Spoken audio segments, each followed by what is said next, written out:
5 weird supernatural stories from 18th century Great Britain. The Phantom Bird of West Drayton. Around 1749, the villagers of West Drayton, England, frequently heard screaming as well as a knocking noise coming from the local church. Nobody was certain where exactly the sounds originated, but there were a lot of sightings of a strange raven that would fly inside the church and its vaults. A group of 4 men and 2 boys who found the bird in the chancel one time tried chasing it down. After being smacked with a stick a few times, the raven fell to the ground with a scream. But just as its body hit the floor, the bird disappeared from its attacker's eyes. Still, after that incident, the raven could be seen flying about its usual spots. Among the villagers, it was said that the bird was actually the ghost of a murderer who'd killed himself. Back then, a man like that wouldn't have been allowed a proper burial, but his family had managed to get him a spot in the churchyard. The Ghost Who Saved John Thomas. On December 21st, 1783, a 62-year-old drunk named John Thomas was walking back home in the dark when he accidentally fell into a deep pit.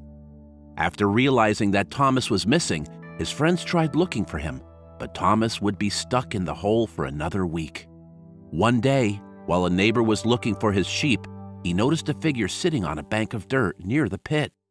As the neighbor approached the man, he stood up and went behind the bank. Curious, the neighbor checked the spot and found that the man had vanished into thin air. Suddenly, the neighbor heard a voice coming from the pit.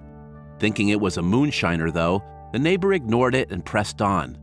Fortunately, he heard the voice again on his way back and recognized it was the missing drunkards. John Thomas' ghost helper, however, never turned up. The Sea Dragon of Suffolk. Off the coast of Suffolk, England, in November 1749, a group of fishermen were shocked to find a sea monster among the mackerel in their net. The monster had wings, an alligator head, and hooves for feet, features which reminded some of the fishermen of a dragon. After taking the sea dragon to shore and beating it with a boat hook, the creature's captors had the brilliant idea of opening the net.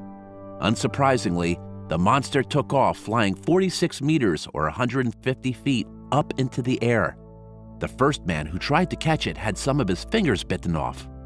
The bite was so horrible that it killed him. The next man who went after the sea dragon was luckier.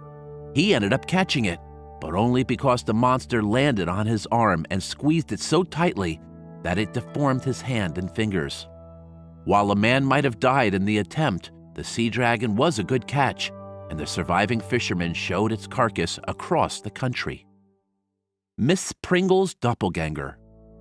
On an early morning stroll in Scotland's Clifton Park in the summer of 1745, housekeeper Jane Lowe told her employer, a man named Pringle, that she'd spotted his daughter walking along the rivulet.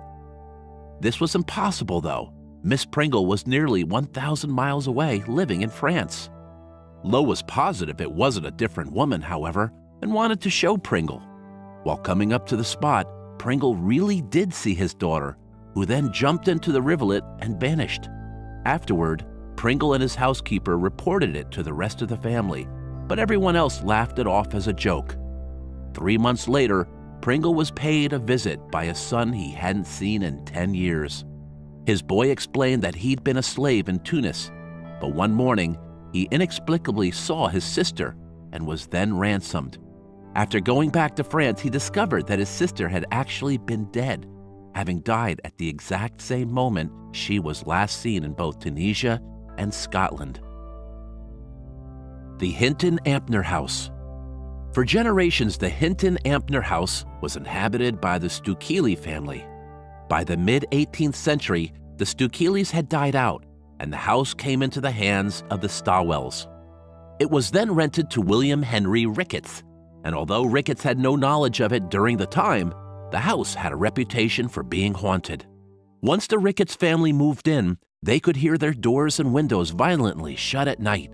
Footsteps could be heard in the hallways, a man in drab-colored clothes would sometimes appear, and 3 disembodied voices could be heard having conversations.